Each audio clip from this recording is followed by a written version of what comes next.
امام الانبیاء تاجدار مدینہ صلی اللہ تعالیٰ علیہ وآلہ وسلم 9 ذی الحجہ کو عرفات کے میدان میں تشریف لائے. زوال کے بعد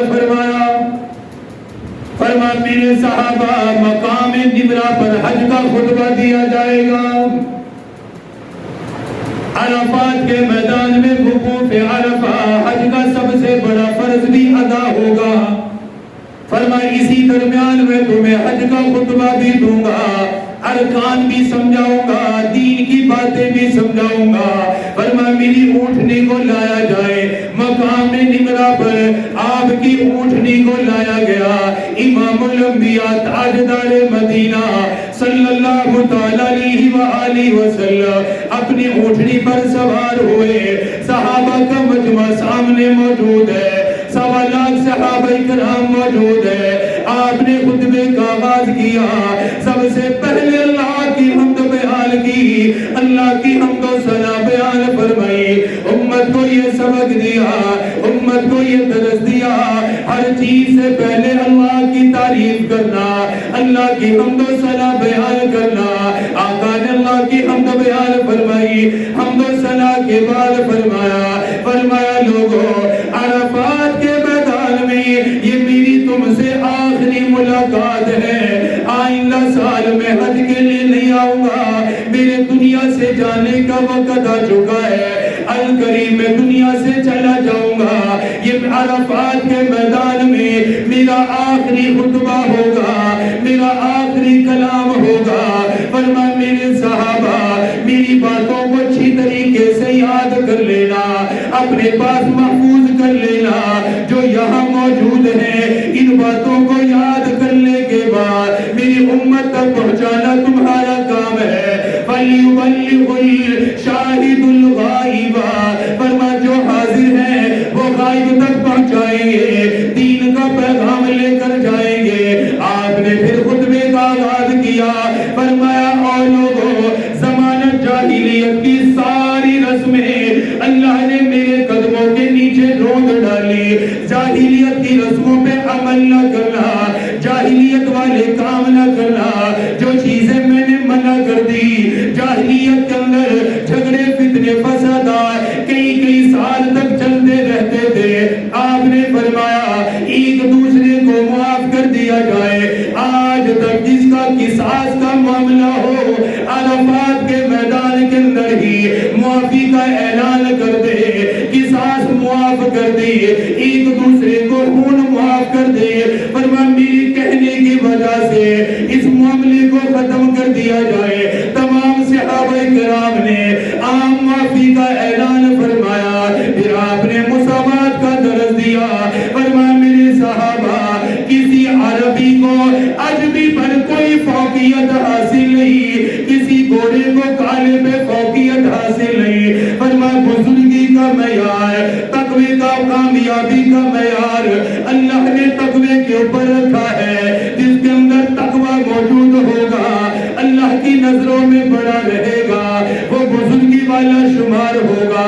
نسب کی وجہ سے کوئی بڑا نہیں بنتا, خاندان کی وجہ سے کوئی بڑا نہیں بنتا, مال کی وجہ سے کوئی بڑا نہیں بنتا, مال کی وجہ سے کوئی فوقیت نہیں پا سکتا. فرمایا تمہارے اندر جتنا تقوی ہوگا اللہ اسے اتنی بلندیاں عطا کرے گا. اللہ کے ہاتھوں کامیابی کا دار و مدار تقوی کی بنیاد پر ہوگا. فرمایا اللہ نہ تمہاری شکلوں کو دیکھتا ہے, نہ اللہ تمہارے مال کو دیکھتا ہے, اللہ تو تمہارے دلوں کو دیکھتا ہے. دل کے اندر کتنا تقوی موجود ہے, اللہ کا کتنا ڈر موجود ہے. فرمایا لوگوں اگر بزرگی چاہتے ہو, اگر کامیابی چاہتے ہو, اللہ کے ہاں عزت پانا چاہتے ہو, فرمایا تقوی کا راستہ اختیار کرنا. تقوی کے راستے پہ چلتے ہوئے تم کامیابی کی منزلوں پہ چلے جاؤ گے. مساوات کا درس دیا, آپس میں مل جل کے رہنے کا سبق دیا. دوسرے نمبر پہ فرمایا او لوگوں میں تمہیں اخوت کا سبق دوں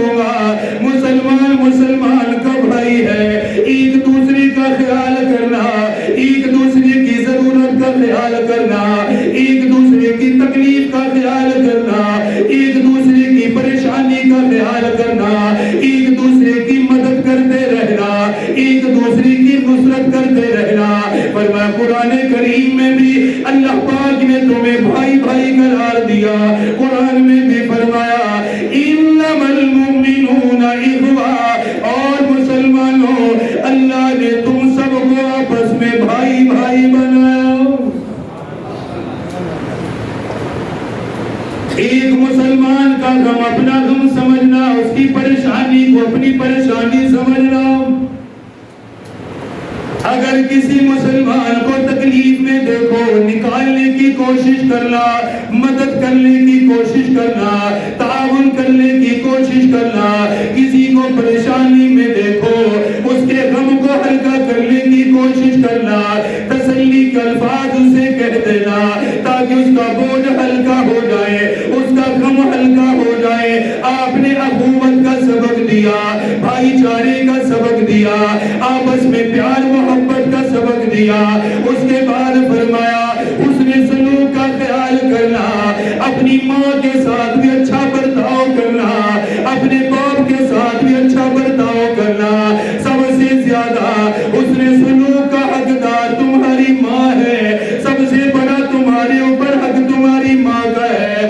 اپنی ماں کا خیال کرنا، ان کی ضروریات کا خیال کرنا، اپنے والد کا خیال کرنا، بوڑھے ماں باپ کا خیال کرنا، حسن سلوک کا سبق دیا۔ اسی درمیان فرمانے لگے، فرمایا اور لوگوں غلاموں کے بارے میں بھی اللہ سے ڈرتے رہنا، ماتحتوں کے بارے میں اللہ سے ڈرنا۔ وہ کمزور ہیں، اپنا حق کا مطالبہ نہیں کر سکیں گے، اپنی آرام کے بارے میں مطالبہ نہیں کر سکیں گے، تم سے بات نہیں کر سکیں گے۔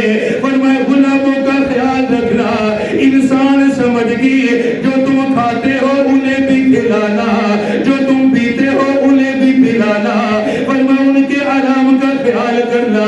قربان جاؤ، نبیوں کے نبی امام الانبیاء ہے، تاجدار مدینہ ہے، آخری حج ہے، میدان عرفات ہے، غلاموں کے حقوق کا خیال فرمایا، مزدوروں کے حق کو بیان فرمایا، ماتحتوں کا خیال رکھنے کے لیے کہا۔ فرمایا میرے صحابہ کبھی بھی ان کا حق نہ مارنا، ان کے متعلق اللہ تم سے سوال کرے گا، اللہ تم سے پوچھے گا تم نے انہیں کھلایا یا نہیں کھلایا، انہیں پلایا یا نہیں پلایا، ان کی ضرورت کا خیال کیا یا نہیں کیا۔ فرمایا غلاموں کا خیال کرتے رہنا۔ اس کے بعد آپ نے فرمایا اپنے نسب کی حفاظت کرنا، اپنی اولاد کو اپنے آبا و اجداد کی طرف منسوب کرنا، اپنے نسب کو غلط ملت نہ کرنا۔ اس کے بعد پھر ارشاد فرمایا اور لوگوں عرفات کے میدان میں میں اعلان کرتا ہوں آج کے بعد کوئی سودی کاروبار نہیں کرے گا، سودی لین دین نہیں کرے گا۔ آپ نے سود کی حرمت کو بیان فرمایا، سود کے نقصانات کو بیان فرمایا۔ فرمایا آج تک جس نے سود کا کاروبار کیا ہوگا، سودی معاملات کیے ہوگے، اللہ اسے معاف فرما دے گا، توبہ کرنے کی وجہ سے معاف کر دے گا۔ فرمایا آج کے بعد کوئی سود کا معاملہ نہ کرے، کوئی سودی کاروبار نہ کرے۔ یہ سود اس لیے حرام فرمایا تاکہ لوگ ایک دوسرے کی مدد بغیر لالچ کے کرتے رہے، قرضہ دینا پڑے، قرضے کے پیچھے کوئی مفاد نہ ہو، قرضہ دینے کے پیچھے کوئی لالچ نہ ہو۔ فرمایا قرضہ دو ہمدردی کے طور پہ دو، تعاون کرنے کے طور پہ دو، اپنے بھائی کی مدد کے طور پہ دو۔ فرمایا جس نے کسی مسلمان کو قرضہ دیا، جتنا قرضہ دیا، جتنے دن اس کے پاس وہ قرض رہے گا، اللہ ہر دن قرضہ دینے والے کو صدقے کے برابر اجر دے گا۔ قرض سود آپ نے کیوں حرام کیا؟ اس میں ایک کا نفع ہے ایک کا نقصان ہے سود میں۔ جس نے پیسہ دیا سود پہ اس کے تو بارے کے نہیں آ رہے، اصل رقم بھی محفوظ ہے، اصل پہ وہ سود بھی لے گا۔ پہلے جس کو قرضہ دیا وہ پہلے ہی پریشان ہے۔ قرضہ تو پریشانی میں ہی لیتا ہے نا بندہ، شوق سے تو کوئی بھی نہیں لیتا، مجبوری میں لیتا ہے، تنگ دستی میں لیتا ہے۔ ایک تو فرمایا وہ پہلے ہی مجبور ہے، پہلے ہی تنگ دست ہے، پھر اس کے اوپر تم قرضے کا بوجھ تو آ ہی رہا ہے، اس پہ تم نے سود کا بوجھ بھی لاد دیا۔ یہ انسانیت کا تقاضا نہیں ہے۔ انسانیت کا تقاضا یہ ہے کہ اپنے بھائی کی مدد کرو قرض کی صورت میں، اور یہ تمہارا بے فائدہ نہیں ہوگا۔ یہ مت سمجھنا کہ تم نے رقم دی تو اتنے دن تمہاری رقم ضائع ہو گئی یا تمہیں فائدہ نہیں ملا۔ فرمایا جتنے دن تمہاری رقم جتنی مسلمان استعمال کرے گا، جتنے پیسے ہیں، ہر پیسے کے بدلے اللہ صدقے کا ثواب عطا کرے گا۔ اور کیا نفع چاہیے تمہیں؟ آخرت کا وہ اللہ تو دے رہا ہے، وہ رب تمہیں نفع دے رہا ہے، تم اس کی مخلوق کو پریشان کر کے کیوں لینا چاہتے ہو؟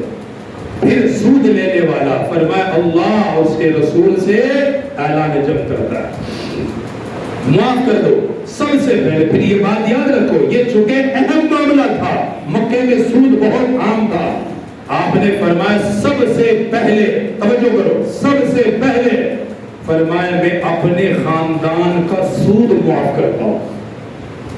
میں اپنے خاندان کا سود، آپ کے چاچا تھے حضرت عباس بن عبد المطلب، اسلام سے پہلے وہ مالدار تھے اور اتنا سود لوگوں میں چڑھا ہوا تھا کہ بہت بے شمار سود ان کے پاس، یہ سمجھے خزانے کے خزانے۔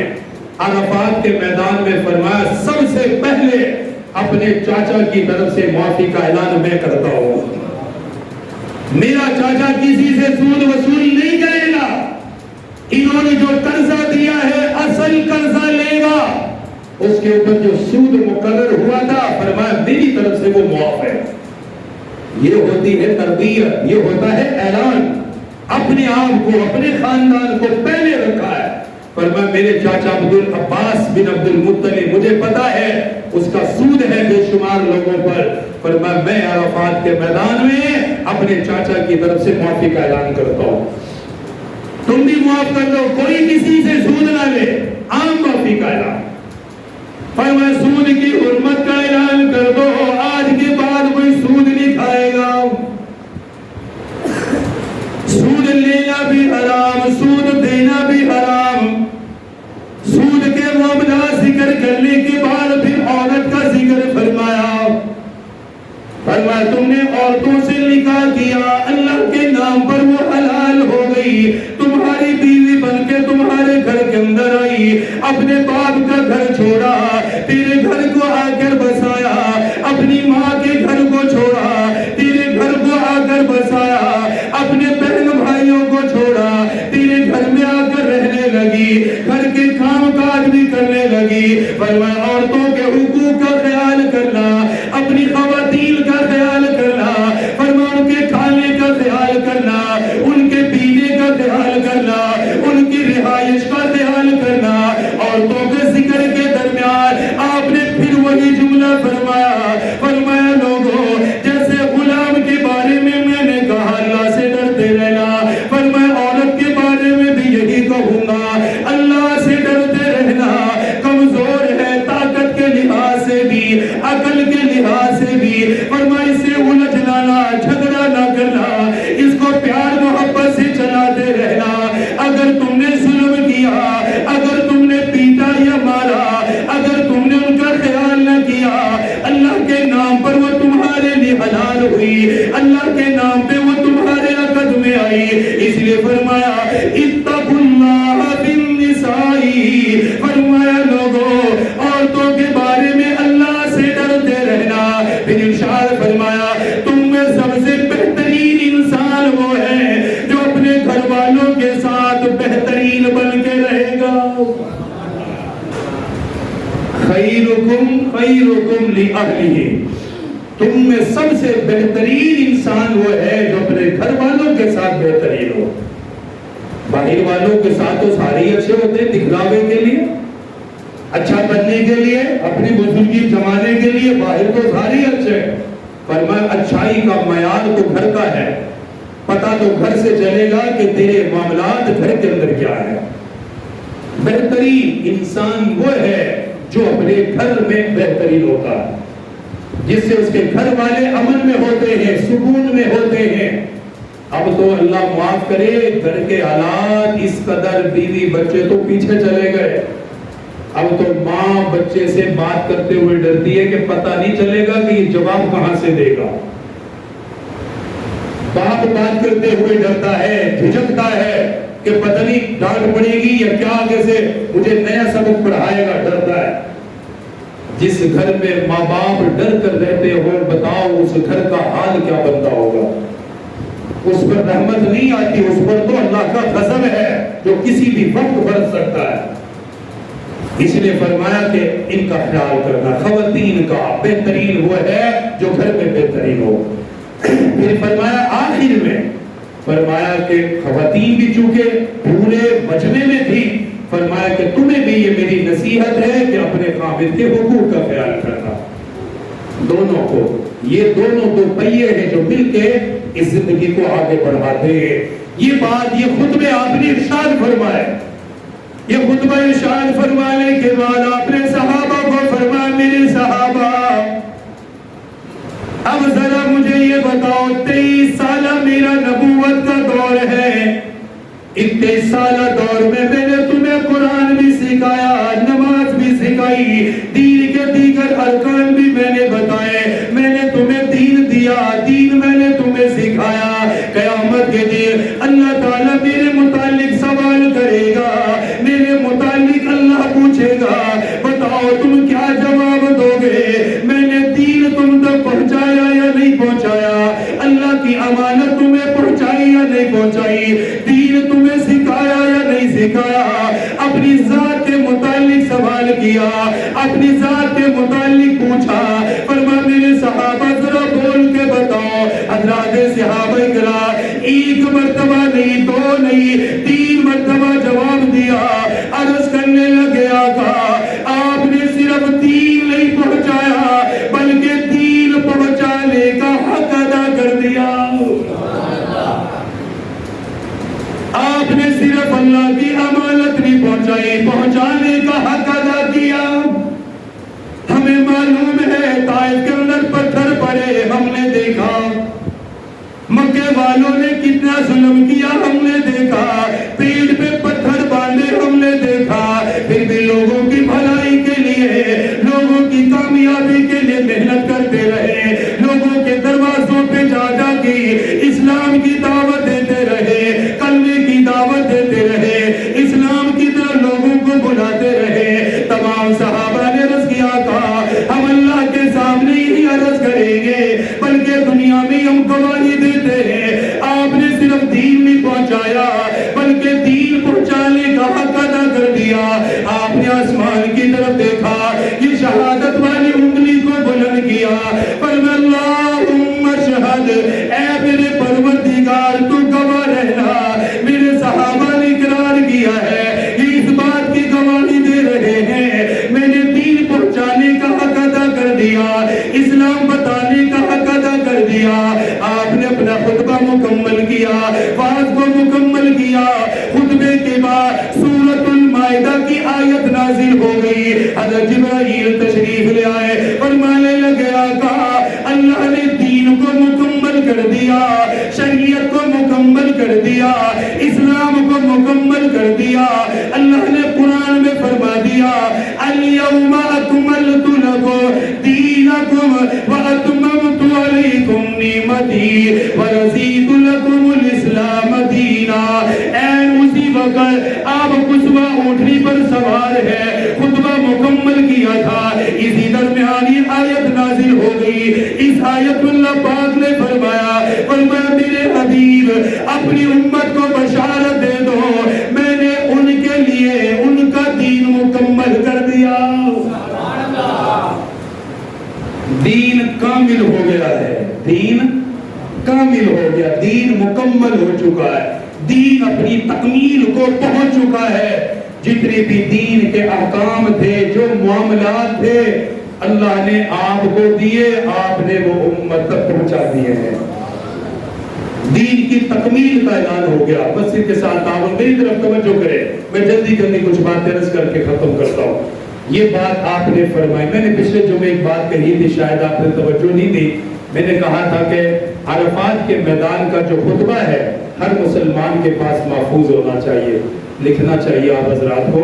اس کی وجہ خطبہ ختم ہوا، آیت اتر گئی، آپ سواری سے نیچے تشریف لائے، یمن سے ایک صحابی تشریف لائے تھے، حضرت ابی شاہ رضی اللہ تعالیٰ بارگاہ رسالت میں آ گئے، عرض کرنے لگے آقا آپ کا خطبہ اتنا پسند آیا کہ میرا دل روشن ہو گیا، میں یہاں سے یمن جاؤں گا، جو لوگ نئے مسلمان مسلمان ہوں گے جو نئے کلمہ پڑھیں گے، آقا میں چاہتا ہوں آپ اپنا یہ خطبہ مجھے لکھوا دیں، وہاں جا کر پڑھ کر سنانا میرا کام ہے۔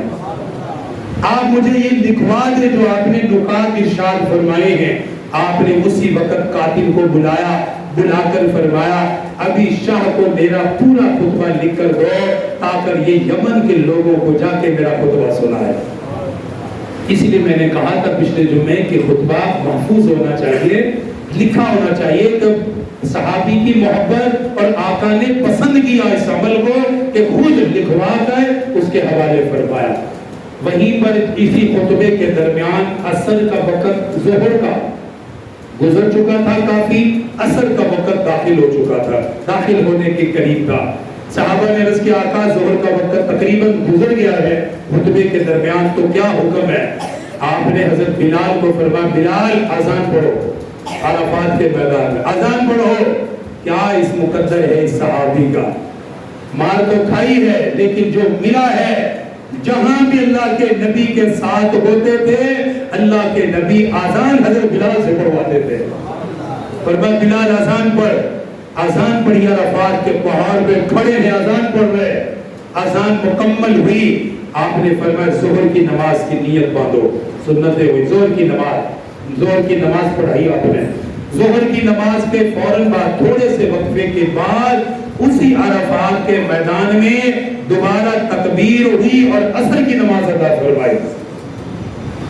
عرفات کے میدان میں ظہر اور عصر کی نماز اسی لیے اکٹھی پڑھی جاتی ہے۔